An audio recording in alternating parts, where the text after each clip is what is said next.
მე ბავშვებს და ქალებს ვერ მევატყუებ. ეს იყო ქართველი გმირი ჟუმბერ ბეთაშვილის პასუხი შეთავაზებაზე. სასწრაფო დაეტოვებია აფხაზის სეპარატისტების, რუსი და ჩრდილოეთ კავკასიელი ბოევიკების მიერ თითქმის აღებული სოხუმი. მან პირობა შეასრულა. ბოლო ჟუმბერ ბეთაშვილი ჟიული შარტავსთან და მის სხვა კოლეგებთან ერთად ნახეს, როდესაც ხელშეკრული გამოიყვანეს ბოევიკებმა.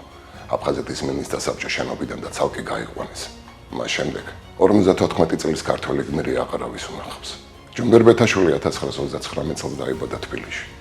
ცხოვრობდა სემილზე.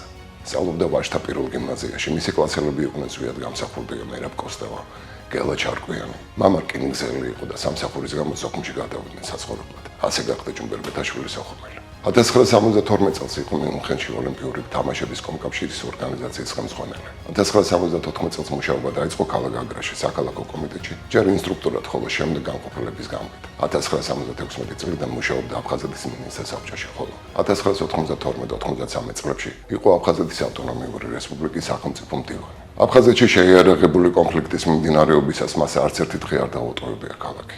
ეხმარებოდა ყველას. როგორც ქართველებს, ისევე აფხაზებს, ბერძენებს, რუსებს, სომხებს. მან მთელი თავისი ცხოვრება აფხაზეთს დაუკავშირდა. ჟუმბერ ბეთაშვილი დაჯილდოებულია ვახტანგ გორგასლის პირველი ხარისხის ორდენით. გმირების მარადისობა ქვეყნის წარსულში, აწმყოსა და მომავალში.